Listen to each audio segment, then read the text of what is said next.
আসসালামু আলাইকুম। আমরা যারা নতুন তাদের জন্য আজকের এই বিষয়টা, তাদের পেজের জন্য এই বিষয়টা নিয়ে আলোচনা করতে আসছি। তো আসলেই শুরুতে তিনটি বিষয় নিয়ে কথা বলবো। যারা নতুন পেজ তারা ধৈর্য সহকারে শুনলে আমার মতো আপনারা উপকৃত হবেন, এবং আমি আশা করি যে আপনারা অবশ্যই এটা থেকে অবশ্যই আপনার পেজটাকে গ্রো করতে পারবেন। আসুন আলোচনা করা যাক। Comment reply. আমরা যখন কোনো বড় পেজে কমেন্ট করি বা আমরা কোনো বড় পেজ যখন আমাদেরকে সাজেস্ট করে যে আমার পেজে কমেন্ট করুন, এইখানে কমেন্ট করুন, আপনার নাম মেনশন করুন, আমরা যখন সেই পেজগুলোতে কমেন্ট করি বা সেই পেজগুলোতে কোনো ধরনের কথা বলি, আসলে তাদের আমাদের কমেন্টের রিপ্লাই দেওয়ার মতো তাদের হাতে বিন্দুমাত্র সময় নেই।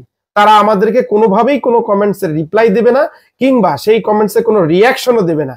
কিন্তু আপনি যদি একজন নতুন পেজ এবং নতুন ইউজার হয়ে থাকেন, তাহলে আপনি যদি একজন নতুন ইউজারকে একবার সাপোর্ট করেন, তার পেজে গিয়ে একবার কমেন্টস করেন, সে আপনাকে অবশ্যই রিপ্লাই দেবে এবং সেই কমেন্টসের আপনার উত্তর দেবে।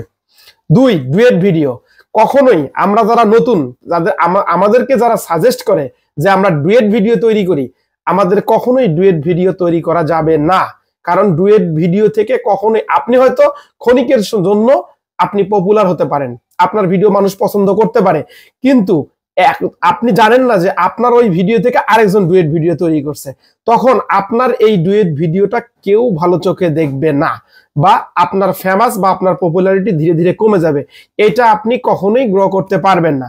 এক্ষেত্রে আপনার ইউনিক কিছু লাগবে, অর্থাৎ ইউনিক যদি কিছু থাকে আপনার, তাহলে ফেসবুক আপনাকে অবশ্যই সাজেস্ট করবে এবং এটা অবশ্যই আপনার জন্য খুব ভালো হবে।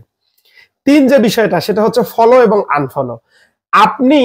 আমরা সাধারণত দেখি যে আমাদেরকে অনেকেই ফলো দেয়, এবং ফলো দেওয়ার পরে আমরা যারা নতুন তাদেরকে ফলো দেয়, আমরা তাদেরকে ফলো ব্যাক করি। এখন যখন ফলো ব্যাক করি, দেখবেন একদিন, 2 দিন, 3 দিন পরে বা আপনার 1 সপ্তাহ পরে দেখবেন ওই ব্যক্তিটা আপনার আর ফলোয়ার্স নাই। তার মানে কি? আপনাকে আনফলো করলো। আপনি এ থেকে কি বুঝাতে চাইলেন? আপনি এ থেকে একজন ইউজারকে কি বুঝাতে চাইলেন? অর্থাৎ আপনি যদি আমাকে ফলো দেন, আপনার ক্ষতিটা কোথায়? আপনি যে আমাকে আনফলো করলেন, এখানে কি আপনার কোনো লাভ হলো? আপনার কি রিচ, এঙ্গেজমেন্ট কোনো কিছু বৃদ্ধি পেলো? আসলেই না। তার মানে আপনি আমার সাথে প্রতারণা করলেন। আপনি আমাকে ফলো দিলেন, আবার আনফলো করলেন, তার মানে আপনি আমার সাথে প্রতারণা করলেন। এইটা ফেসবুক কখনো ভালো চোখে দেখবে না। আপনি যদি নতুন ইউজার হয়ে থাকেন, আপনি নিজেকে হয়তো মনে করতেছেন আমি কেন মানুষকে ফলো দিব। আরে আপনার যে 7,000 ফলোয়ার, আপনার যে 1,70,000 ফলোয়ার, আপনার যে 1 মিলিয়ন ফলোয়ার, এরা কেউ না কেউ ফেসবুক ইউজার যারা আপনাকে ভালোবেসে আসছে। তার মানে আপনি ফলো দিলে, তাহলে আপনি শুধু ফলো নিবেন, আপনার সবাই ফলোয়ার্স হবে, তার মানে আপনি কাউকে ফলো দেবেন না।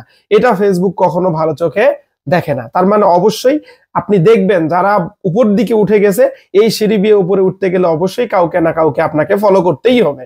তার মানে আপনি ফলো দিয়ে আনফলো করবেন, এই জাতীয় পেজগুলোকে আমরা রিজেক্ট করব। এভাবে আসলে আমাদের নতুন পেজ একে অপরের সহযোগিতায় সামনের দিকে এগিয়ে যাবে। এটাই হলো বড় কথা। এগুলো মেনে চললে আমাদের পেজটা অবশ্যই ভালো করবে। আসসালামু আলাইকুম।